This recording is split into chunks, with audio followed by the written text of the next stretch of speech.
Welcome back, everyone. You've provided us with a huge stack of material this time. Cybersecurity articles, news bites, in-depth analyses, and even some opinion pieces. It's quite the mix. Yeah. So today, let's really deep dive into all this material and see what kind of interesting things we can find. What surprises we can uncover. We've got Trump coins being used to spread malware. hmm Texas is taking on big tech, and iPhone secrets are being spilled. It's yeah, a busy week. It's definitely a busy week in the cyber world. It seems like there's always something new to be concerned about. There really is. There really is. Let's start with that Trump coin scam.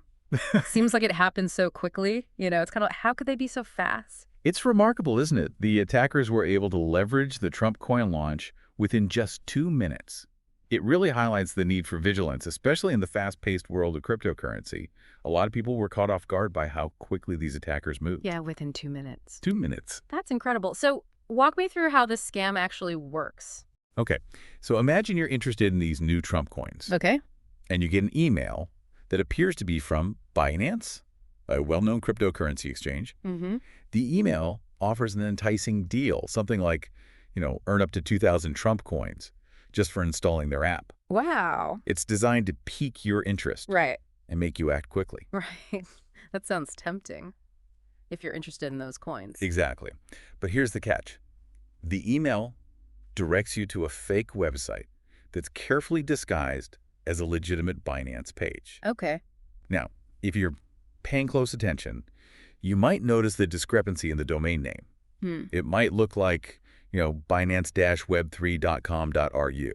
That RU at the end is a red flag indicating a Russian domain, not an official Binance site. So even if the site looks like the real deal, the domain name is a dead giveaway. Precisely. And it's a trick many people fall for, especially when they're excited about a new opportunity, a new coin offering. Right. Yeah. Then, to further draw you in, the fake app might offer you 50 coins just for installing it, another 100 for registering, and so on. They keep dangling these rewards to string you along. Mm-hmm. But those coins never materialize. So while all this is happening, you've infected your device with malware. You got it. The malware they install is often remote access software. This gives them control over your device, potentially allowing them to steal passwords, banking information, and even access your network. If you happen to use a work computer for this, you could be putting your entire company at risk. So it's not just about losing some money, it's about the potential damage to personal and even corporate data. Absolutely. And here's the thing. This isn't just about Trump coins. Right. This type of scam could use any trending cryptocurrency as bait. Right. The key takeaway is to be incredibly cautious with any crypto-related offer that seems too good to be true. It's like the old saying, if it sounds too good to be true. You got it. Always double-check URLs, verify the sender's identity, and be wary of promises of quick and easy riches, especially in the world of cryptocurrency. Okay, so vigilance is key when it comes to these crypto scams. Keeping your systems safe is super important as businesses rely more and more on digital systems, and that's where turnkey cybersecurity can really help. Yeah, we're here to help small businesses just like yours make sure they're safe and sound in this crazy world of cybersecurity. And we offer a whole suite of services specifically tailored for you. So that's ensuring CMMC compliance and doing penetration testing. We also run vulnerability scans, and we can help you develop a comprehensive risk assessment. And it doesn't stop there, right? No, it doesn't. We handle incident response, should the unfortunate happen, and we guide you through migrations like GCC. We just want to make sure your transitions are smooth and that you're secure. It's all about peace of mind, right? You focus on what you do best, running your business, and we'll make sure that your digital world is safe and sound. Now, let's shift gears a bit and talk about Texas and what Attorney General Ken Paxton is up to. He's been very active lately, especially when it comes to big tech. He certainly has a history of going after tech companies. He's not afraid of a fight. And his latest actions really put the spotlight on privacy and online safety, particularly for minors. Yeah, I was reading about those investigations into those 15 different tech companies. Yeah. What's behind these investigations? He's citing violations of the SCOPE law, which stands for the Stop Cyber Exploitation of Children and Protection of Employees law. Okay. This law focuses on preventing the sexual exploitation of children online and requires companies to take specific steps to protect children on their platforms. Mm-hmm. He's also citing violations of the Texas Data Privacy and Security Act, which sets standards for how companies collect, store, and use personal data. Mm. So he's using both state-specific and federal regulations to go after these companies. That's right. And he's not just stopping at investigations. Right. He's also filed a lawsuit against TikTok, I saw that. claiming they've engaged in deceptive marketing practices. Specifically, he alleges that TikTok, while claiming to be a safe platform for minors, has exposed them to inappropriate content and data collection practices that violate Texas law. And it's not just TikTok in his crosshairs. I also saw that he's targeting Allstate for allegedly collecting and selling driver data illegally. Correct. He's accusing them of gathering and selling this data without obtaining proper consent, which is a violation of Texas privacy laws. It seems like he's on a mission to rein in big tech. He definitely is. And Yeah. here's what's interesting. While his actions are currently limited to Texas, they could have ripple effects across the country. Right. Other states might adopt similar tactics, leading to a wave of new tech regulations. It's definitely something to watch closely. So if your company operates in the tech space, especially if you handle user data, maybe paying attention to what's happening in Texas might be a good idea. Absolutely. Right. It could be a preview of broader regulatory shifts on the horizon. Now is the time to review your privacy practices and make sure you're in compliance with all applicable laws and regulations. Speaking of privacy and data security, let's talk about iPhones. I was looking through these articles, and there was one about some potential iPhone vulnerabilities. You're talking about the Cyber News research, right? Yeah, the Cyber News research. That was a fascinating study. Yeah, I thought so too. They analyzed over 150,000 iOS apps and found over 815,000 leaked secrets. Wow. Things like passwords, API keys. And the sheer volume of leaks was alarming. They found that a staggering 71% of the apps they scanned had at least one leaked secret. 71%. 71%. Wow. That's a significant majority of apps potentially putting user data at risk. So can you break down, what kind of leaks they found and what makes them so dangerous? One major issue they uncovered was unprotected cloud storage endpoints. Okay. Think of it like leaving a door wide open to a room full of sensitive information. These exposed endpoints potentially leaked over 406 terabytes of data. Wow. They also found numerous open Firebase endpoints, which are essentially backdoors into apps that hackers could exploit. And these weren't just minor leaks. Some of them involved keys for payment processing and access to private data. Exactly. This kind of information is incredibly valuable to hackers. Right. They can use it to steal identities, commit financial fraud, or even gain control of entire systems. This research kind of suggests that maybe iPhones aren't as secure as many people believe. That's an important point. Apple does a lot to secure the iPhone itself, but the security of apps ultimately depends on the developers. This research highlights this shared responsibility for security. Apple provides a platform, but developers need to prioritize secure coding practices to ensure they aren't leaving vulnerabilities for hackers to exploit. Okay, that makes sense. So what can iPhone users do to protect themselves, especially considering, we all rely on so many apps these days? Be discerning about the apps you download. Research developers look for security certifications or endorsements, and be cautious about granting apps unnecessary permissions. Okay. Remember, even on a platform like iOS, vigilance is crucial. So it's a combination of choosing those apps wisely and, really being aware of what permissions you're giving them. Exactly. Security is a shared responsibility, and being an informed user is a key part of that. Before we get to our next deep dive, let's take a quick look at some other cybersecurity news that caught our attention this week. It's always a busy news cycle in the world Yeah. of cybersecurity, isn't it? Let's see what other strange and concerning things have happened. Yeah, it really is. Well, first up, we have Elon Musk's new AI, Grok, making some pretty bold claims. It's stating that there's a 75 to 85% chance that Trump is a Russian asset. It's certainly an attention-grabbing statement. It is. Of course, we need to remember that AI can reflect the biases of its creators. Right. So while it's interesting to see what Grok is saying, we should take it with a grain of salt. It's a reminder that even with AI, context and critical thinking are important. Absolutely. It's also important to be aware of the potential for AI to be manipulated or misused to spread misinformation. Okay, moving on. The FBI issued a warning about malware being bundled with free file converters and downloaders. You know, those tools that let you convert a document or download a video from a website. Right. You know, those seemingly convenient tools that many people Right, use. those seemingly convenient tools that many people use without thinking twice. Without thinking twice, yeah. Well, it turns out some of them come with an unpleasant surprise. Malware.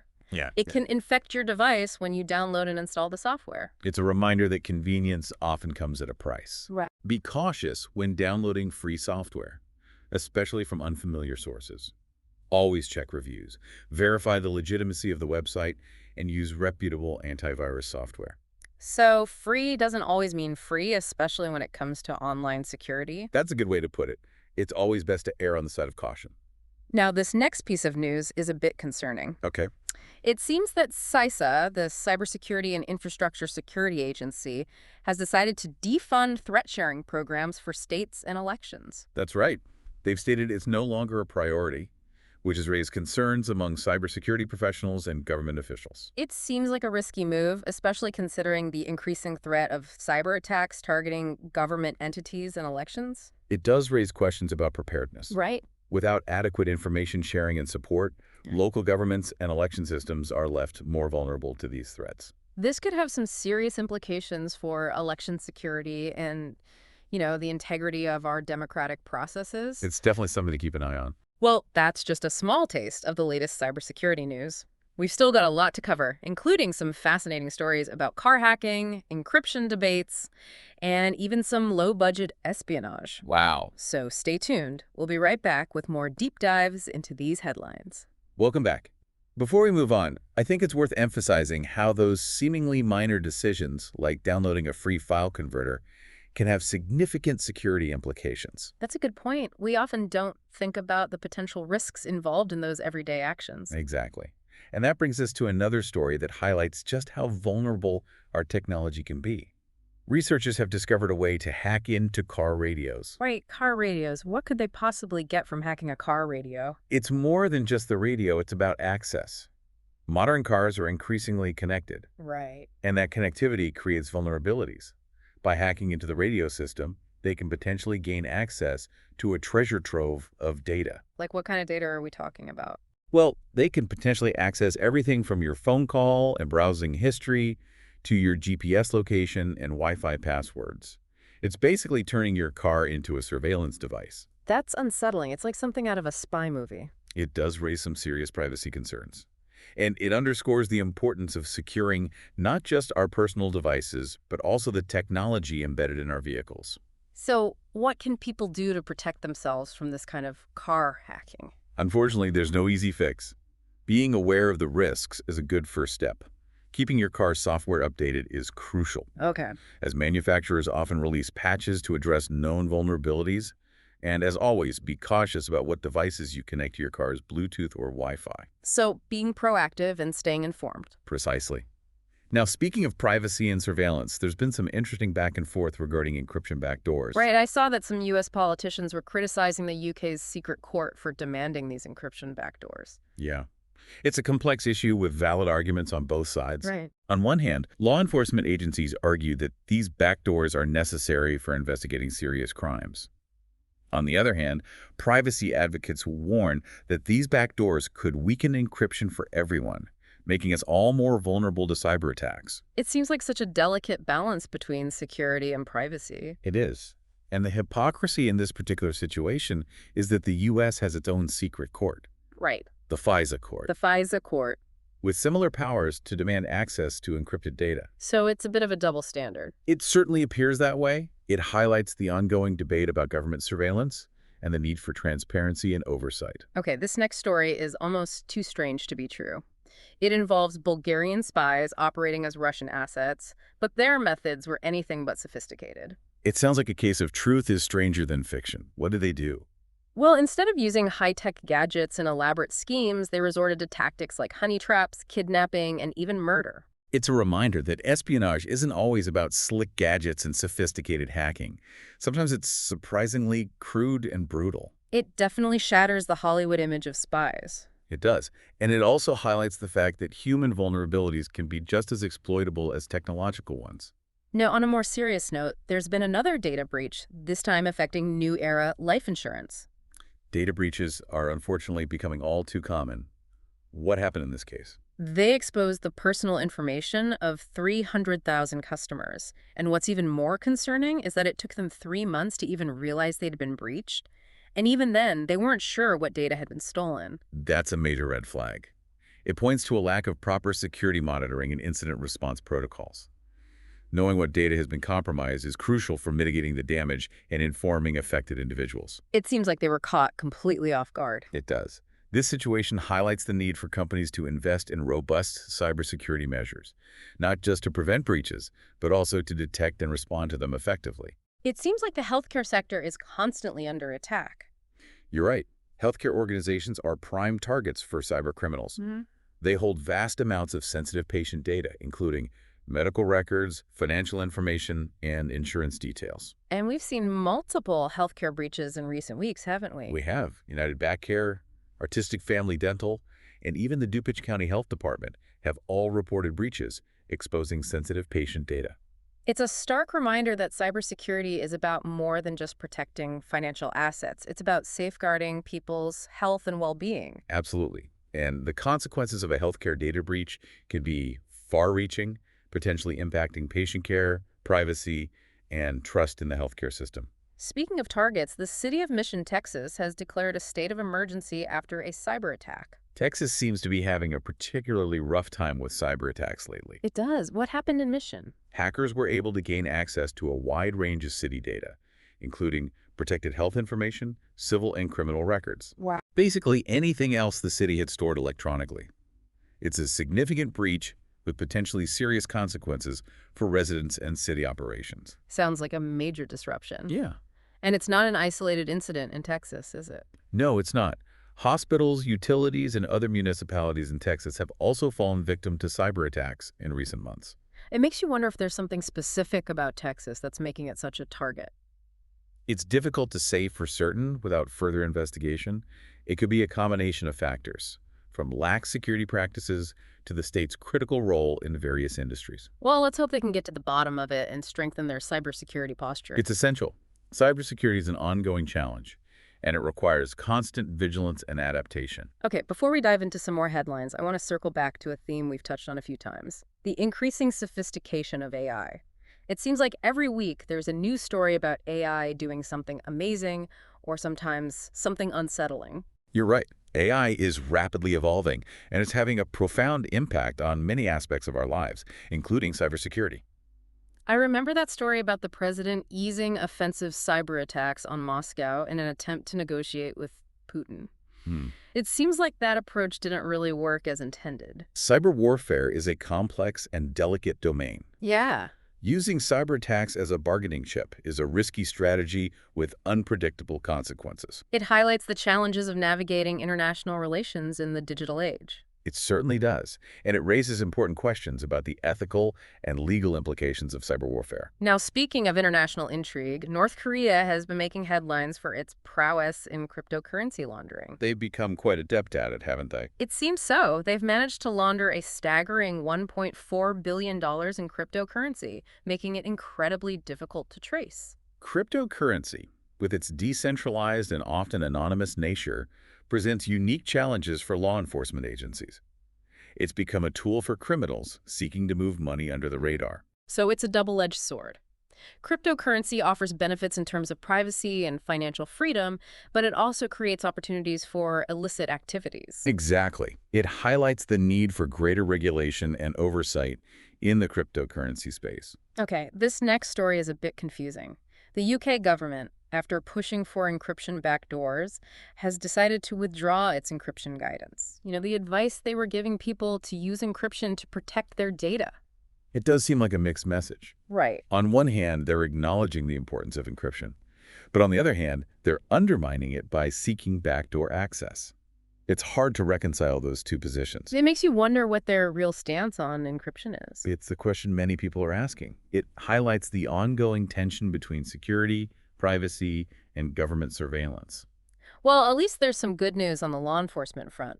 The feds managed to seize $23 million in cryptocurrency linked to the LastPass breach. That's a significant seizure, though it's just a fraction of the total amount stolen. Do you know what will happen to the seized cryptocurrency? That's a good question. It's unclear whether they'll try to add it to that crypto reserve the president was talking about, or if they'll return it to the victims of the breach. The legal and ethical implications of seizing and distributing cryptocurrency are still being worked out. It'll be interesting to see how this case unfolds. Okay, this last story is a cautionary tale about revenge in the digital age. A disgruntled developer decided to sabotage his former employer's systems by planting a hidden kill switch in the code. It's a classic case of cutting off your nose to spite your face. Yeah. Revenge might feel tempting in the moment, but it rarely leads to a positive outcome. What happened in this case? The kill switch was designed to wreak havoc if his user account was ever deactivated, but it wasn't exactly a subtle move, Right? and they were quickly caught. It just goes to show that even in the digital world, actions have consequences. It's a reminder that cybersecurity is not just about technology. It's also about people, their motivations, and their actions. That's a great point. We often focus on the technical aspects of cybersecurity, but the human element is just as important. Absolutely. And understanding that human element is key to building robust security systems and fostering a culture of security awareness. Well, we've covered a lot of ground so far, but we're not done yet. There are still some important themes and trends to explore, Right. including the rise of deepfakes, the challenges of unmanaged devices, and that ongoing debate over cybersecurity budgets. It's a lot to unpack, but I think it's important to shed light on these issues and understand the implications for all of us. I agree. So stay tuned. We'll be right back with more deep dives into these critical topics. We're back, and I want to pick up on something you mentioned before about the human element in cybersecurity. It's something that's often overlooked. Yeah, it's absolutely crucial. And this next topic really highlights just how much human behavior can impact cybersecurity. Unmanaged devices. We're talking about employees using their personal phones, laptops, tablets for work purposes. It's so common now, especially with so many people working remotely. It's convenient, but yeah, I can see how that could be a nightmare from a security standpoint. It is. Think about it.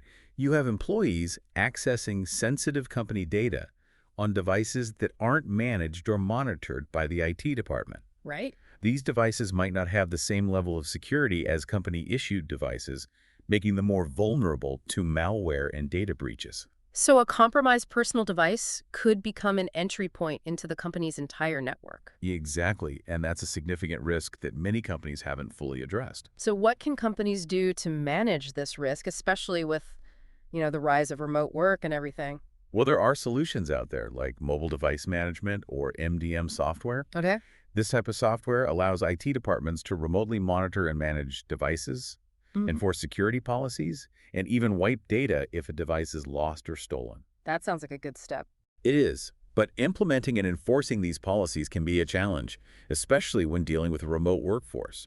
It requires clear communication, employee training, and a commitment to security from everyone in the organization. Speaking of challenges, there's been a lot of discussion lately about the impact of budget cuts on cybersecurity. It's a bit worrying. It is concerning. Cybersecurity is often seen as an expense rather than an investment. Right. And when budgets are tight, it can be tempting to cut corners on security. But that can have serious consequences down the line. Yeah, I read an article where Rob Joyce, a former cyber director at the NSA and the White House, was warning Congress about the dangers of cutting CISA's funding. He said it would have a devastating impact on national security. He's right to sound the alarm. Cybersecurity is a critical component of national security in today's digital world. Weakening our defenses, especially for agencies like CISA that play a vital role in protecting critical infrastructure, is incredibly risky. Yeah.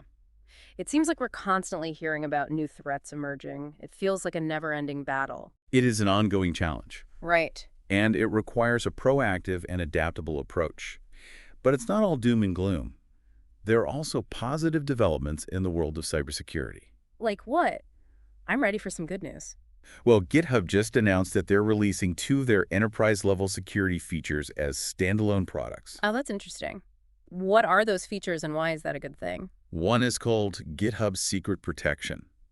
It helps prevent sensitive information like passwords and API keys from being accidentally leaked into code repositories. Okay. The other is GitHub Code Security, a static code analysis tool that can identify and help developers fix security vulnerabilities in their code. So these tools are designed to help developers build more secure software from the ground up. Exactly. And by making these tools more widely available, GitHub is helping to raise the bar for software security across the industry. That's great. That's definitely a step in the right direction. It is. And then there's the First Lady taking a stand against deepfake porn.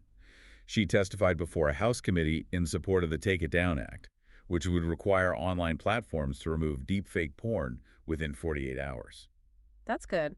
Deepfakes are becoming increasingly problematic. It's good to see someone in a position of influence raising awareness about the issue. It's definitely a positive step. The First Lady is also calling for it to be a federal crime to post non-consensual intimate content, which includes deepfake porn. It seems like deepfakes have the potential to cause a lot of harm. They absolutely do. They can be used to spread misinformation, damage reputations, and even harass or exploit individuals. The Take It Down Act is a step towards addressing these harms, but it's important to remember that legislation alone won't solve the problem. So it's going to take a multifaceted approach to combat the rise of deepfakes. You got it. We need technological solutions to detect and mitigate deepfakes, Right. public awareness campaigns to educate people about the issue, and legal frameworks to hold perpetrators accountable. Okay, I'm seeing another legal development here that seems like a win for privacy advocates. The Department of Justice is planning to appeal a decision that requires warrants for composite vacuum data. That's a significant ruling. Can you explain what composite vacuum data is and why this decision is so important? Sure. It's basically cell tower data that can be used to track people's movements. It can be incredibly revealing, and privacy advocates have been arguing that law enforcement agencies shouldn't be able to access this data without a warrant. So this decision affirms the principle that individuals have a reasonable expectation of privacy in their location data. Right. It's a victory for privacy rights, but it's likely to be a long legal battle as the DOJ continues to fight for access to this data. I also saw that the president's plan to create a strategic Bitcoin reserve is facing some pushback. It's a controversial proposal. Can you remind me of the details? Yeah, the president wants to create a reserve of Bitcoin similar to the gold reserves held by many countries. He's proposing to use cryptocurrency that's been seized from criminals. But critics argue that this money should be returned to the victims of those crimes. It's a complicated issue. It raises questions about the role of government in the cryptocurrency space and how seized assets should be handled. Should the government be hoarding Bitcoin, or should they focus on ensuring that victims of cybercrime are compensated?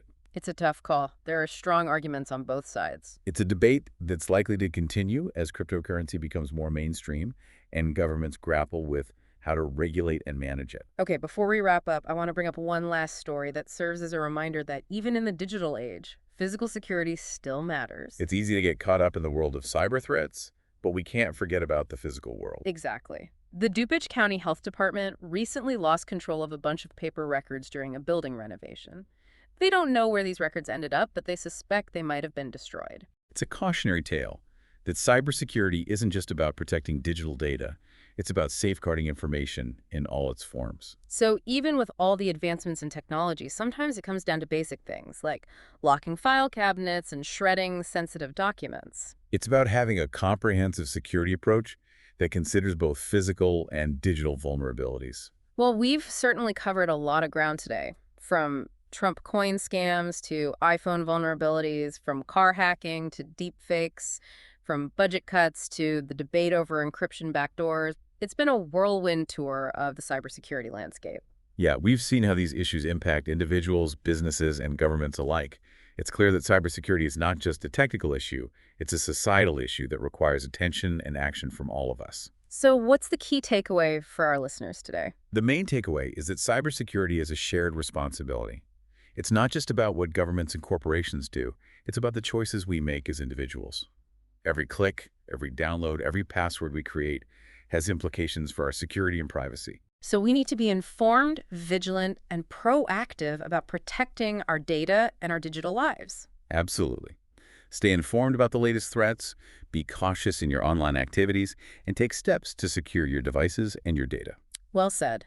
And on that note, I think it's time to wrap up this deep dive. Thank you for joining us as we explored the ever-evolving world of cybersecurity. Until next time, stay safe out there in the digital world.